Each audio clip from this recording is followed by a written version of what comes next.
Assalamu alaikum wa rahmatullahi wa barakatuhu. Musibiang haray ko min ilo et la diaspora africaine hande ko mardi 17 décembre 2024 haray mi salmini on mi landi ke sidon e jam min mi do jam machallah torano e jam e kisi e newende kala ko de woni de aduna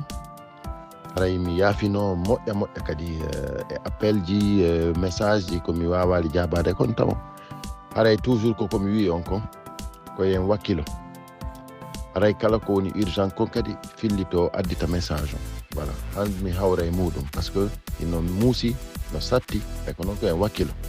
voilà ko wakkili do no yete wakkilo aray musibbe an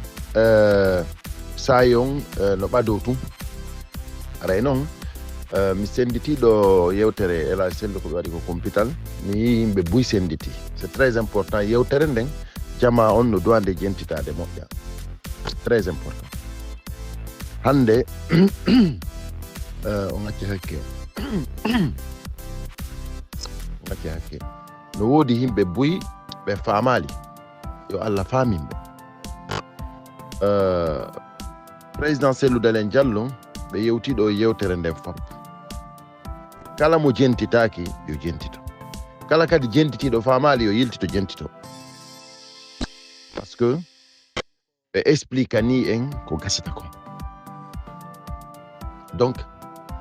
awa kala holornodo sikki wondema kambe président Cellou Dalein Diallo ko CEDEAO be holori ko communauté internationale be holori awa haray onon on andi awa on faami bay ko kambe tigi yewtinami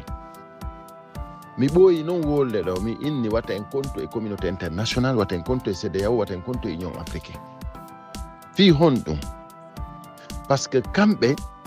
ko ngesa men ene sadi si goddo jatti ma ngesa joni ko ma goddo go ara revendica na an revendica ngesa ma banno jatta eto da no hettira ngesa ma ban awa ko non leydi men di ko ma en fo immoden réclamen fi lagine bay président Cellou Dalein Diallo inni be landike mo nyanden do den RFI koy hombo konti fi hettugo leydi bay o inni koy guinéembe ben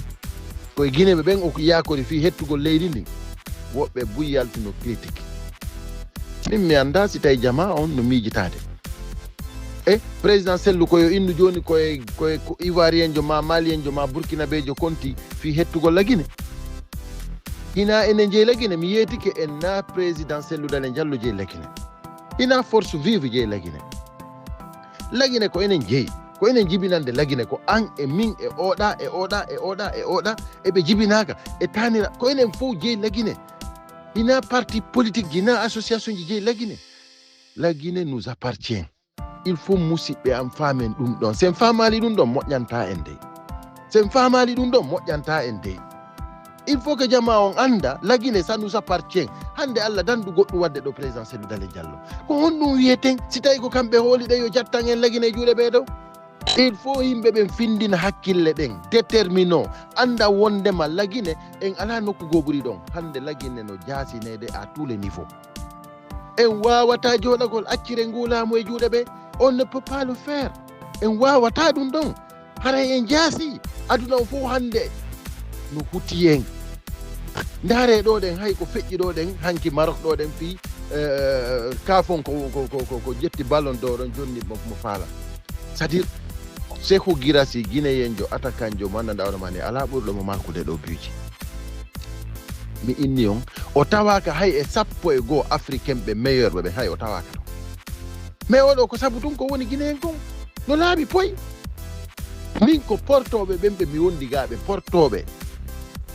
africain be heddi be ko fop innata ala wawdo hendago dum do sina Sékou Guirassy mo landi da wo al ko inanim ko Sékou Guirassy mi inni on bay tun ko guinéen et puis non mi ko jibina do ga ko andada ko français nationalité français mo jogi mo wono wiide ko français o salo zwande la guiné o réussi say no hebayno min on ba o hebayno réussite buri ko hebi do parce que do de min non be effaci mo complètement kanko c'est-à-dire titre mo dono hebude on be jibi mo quoi parce que hande kadi o yilti torta baawo duubi dim fejjay tum il peut pas se rattraper sur ça mi inni on ɗum ɗo ɗen sabu tout simplement ko Guinée wimi on en wawatake jasinede han feƴƴa ɗo wo ministre des sports mi anda e Amara Camara woyi ɓe ƴetti mi anda jelu dépensé ari Maroc ɗo ɗen ɗowtugol mo woyi ɓe ari ɗowtugol Sékou Guirassy malheur kata ko ɓe rondi ko goɗɗo anda kala ko ɓe yaari moƴƴata ndaare ɗo ko ɗo ɓe ƴetti des milliards ɓe jonni million blogueur ɓe ivoirien e ɗuma tiktoker ala ko ɓe dépensali mi inni on fi yimɓe fi waɗugol démagogie tun en ala hay stade ko ballon joué en ala c'est à dire hay fus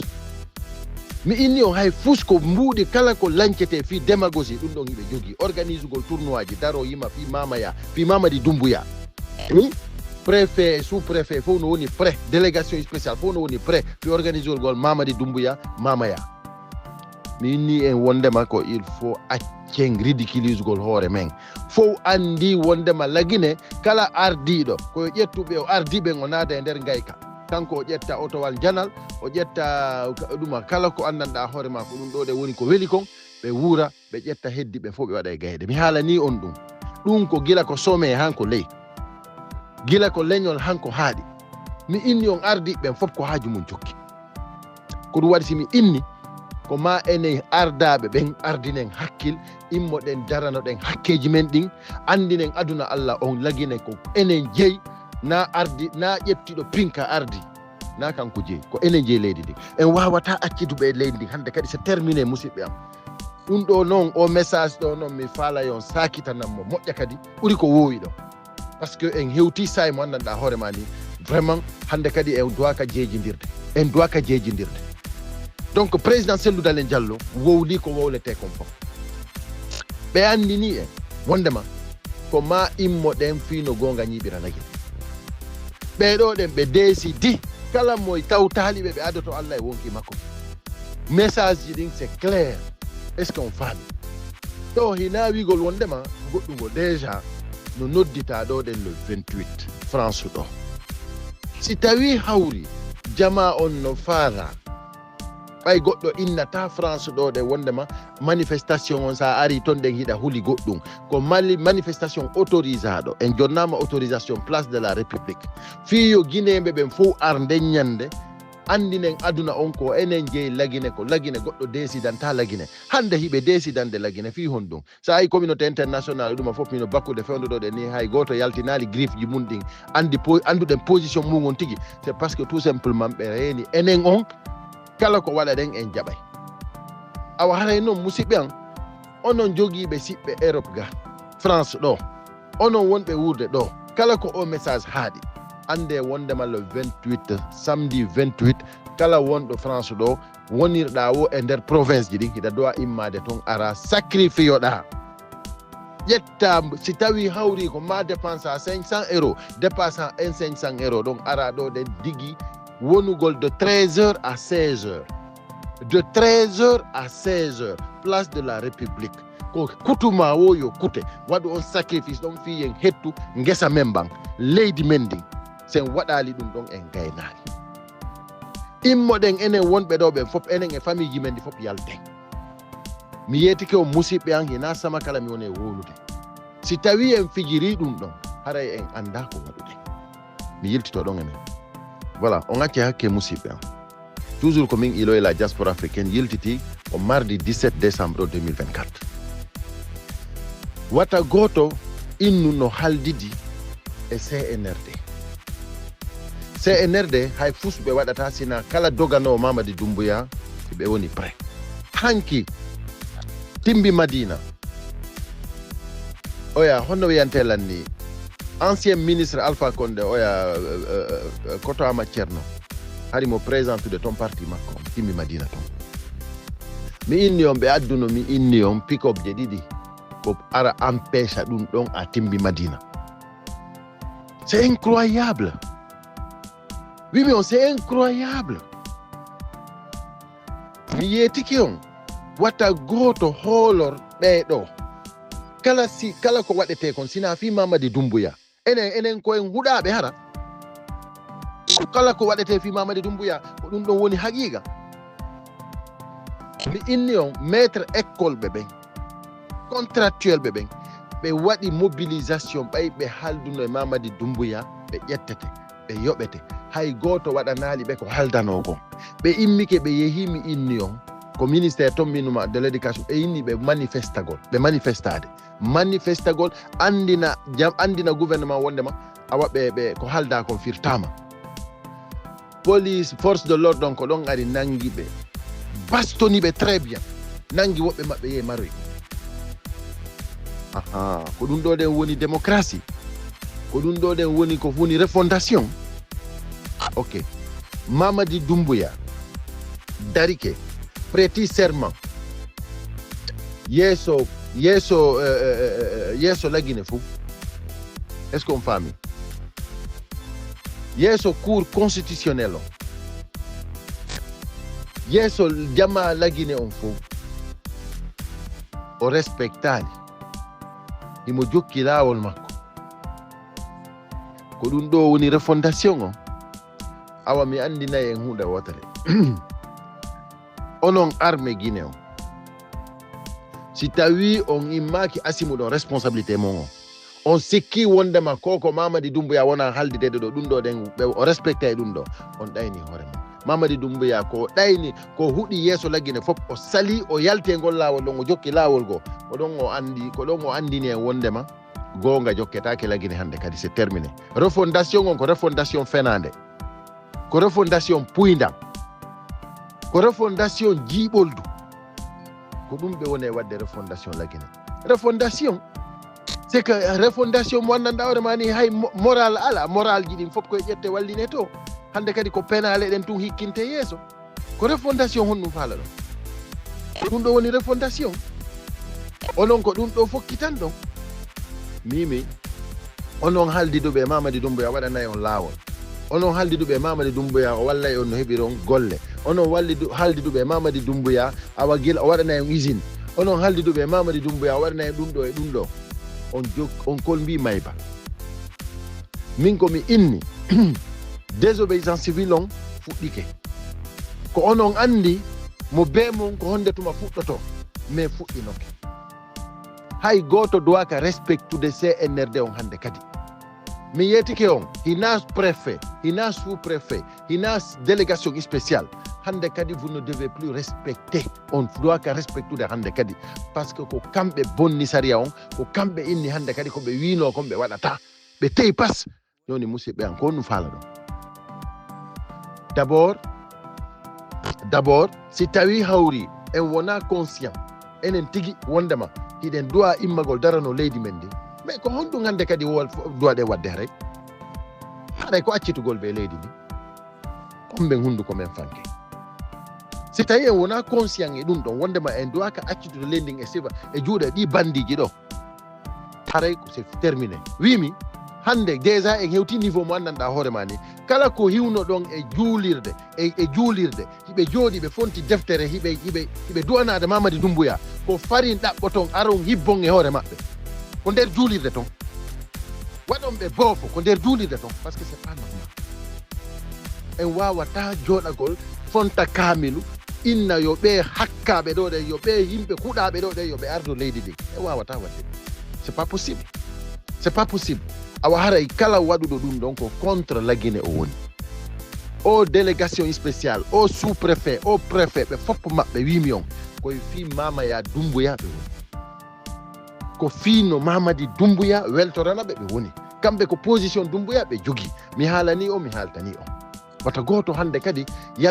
wata goto hande kadi tampin yimɓe haala wi ɓuuri ɗum ɗo sadi foppino andi ko ɓeɗo ɗen ko fi Doumbouya joƴƴini ɓe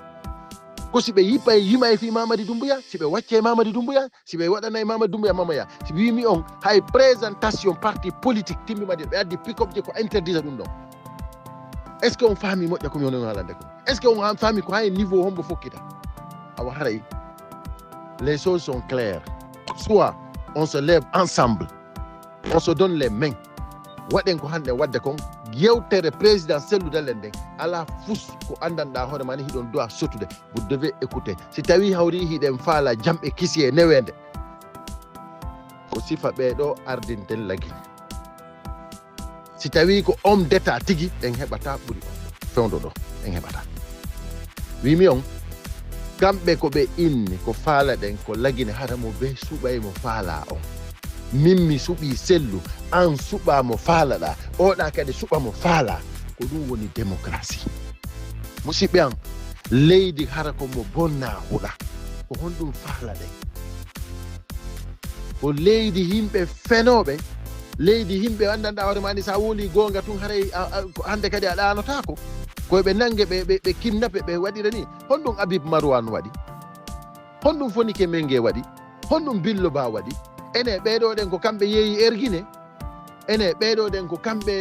kamɓe woni comment dirais je Lamino e Alpha Condé ko ɓeɗo ɗen ko honɗum ɓe waɗi na ko fi tout simplement ɓe haalay gonga awa musidɓe an yewtereji ɗin no ɗuuɗi ko dowa yewtede kon kono noon haqiqa on tigi tigi fewdo ɗo ɗen ni hewti ko jama lagine on immo yeeto ɓeɗo ɗe yoɓe accirni c'est terminé on n'a plus besoin de hande ko le 17 ko han le 31 haldidunoɗen e maɓɓe onon landotoɓe si président Cellou Dalein Diallo hoota e ɗum ɗon nden o haalani on si tawi noon hawri on accay daranagol leydi mon ɗin ɗum haray fof mum hay si président Cellou Dalein Diallo hooti ɗum ɗon nden hay fus waɗata par ce que haray ɓayna kanko jeela Guinée ko si tawi hawri enen heddiɓɓe hiɗen faala immoɗen daroɗen kanko on o waɗa golle makko ɗen enen kadi waɗen golle men ɗe mi haalani on ha mi ronki kanko faalaɗo laamagol Guinée ko Sénégal laamoto o hootay hay son pose ali on question mais il va rentrer mais est ce que enen yiɗen faala yo leydi men ndi change ka ko Cellou arata inna ma immoɗo ma change on ɗum ɗo non mais hande ko woni feƴƴire Guinée kon goto dowa ka o wiide imme mo ɓe men no doit assumer de responsabilité ji mum ɗin pour constitutionnel Guinée on kamɓe ɓuuri jiiɓude Guinée armée Guinée on ko kamɓe ɓuuri jiiɓude Guinée hay goto e maɓɓe daranaki gonga ko affaire maɓɓe personnel intérêt personnel ɓe darani ko ɗum waɗi si Guinée no jiiɓori ni cadre ɓe duwaɓe daranade gonga ɓen kadi ko haaji mum jokki hande on yiiɗo de ministre ɓe wonduɓe Mamadi Doumbouya ɓe fof ɓe wonino de fayu des bandits des criminels hay goto e maɓɓe wona laaɓuɗo hay goto e maɓɓe kelɗa par ce que fof ino andi Mamadi Doumbouya ko bandi Mamadi Doumbouya ko criminel hay goto e maɓɓe ala yaltude démissionna hay goto fof ino jooɗi no fanki mbuɗe no jokki haaji mum kañum hino andi tun no heɓde mbuuɗi enen heddiɓen koye huuɗaɓe onon mo yi Guinée organisation mo andanɗa hoore mani Guinée no fukkiti onon ɗon sikkude investisseur ɓe gara e Guinée ɗumanno Guinée minni on c'est parti comme layti si tawi hawri en immaki komin haalani on déjà fuɗɗino kay ɓayɓe watti immagol force de l'ordre on ara ko galleji yimɓe ƴetta mbuɗɗin par la force hande ɗum ɗon ɓe suuɗaki ɓe nangi Habib Marwan ɓe ñalorma teɗɗam ɓe lanci parabrise ɗuma makko on auto makko on ɓe ƴettimo ɓe yaltinimo ɓe naɓimo devant tout le monde ɓe yeehi ko Fonike Mengue en devant tout le monde quartier on fof no ɗum mbinowa ɓe ƴarti ɓe ƴetti ɓe naɓi hande hiɓe jooɗi ɓe inni ɓe anda kamɓe zéro kore ɗo ɗen ɓe wari mi anda plus de 500 et quelques personnes millions haji kamɓe ɓe wiide ko 56 et puis kadi hay ɓe yejjitino fi mum kamɓe ɓe continue kadi ɓe fuɗɗitike kadi hande ɓe fuɗɗitoto kadi le 17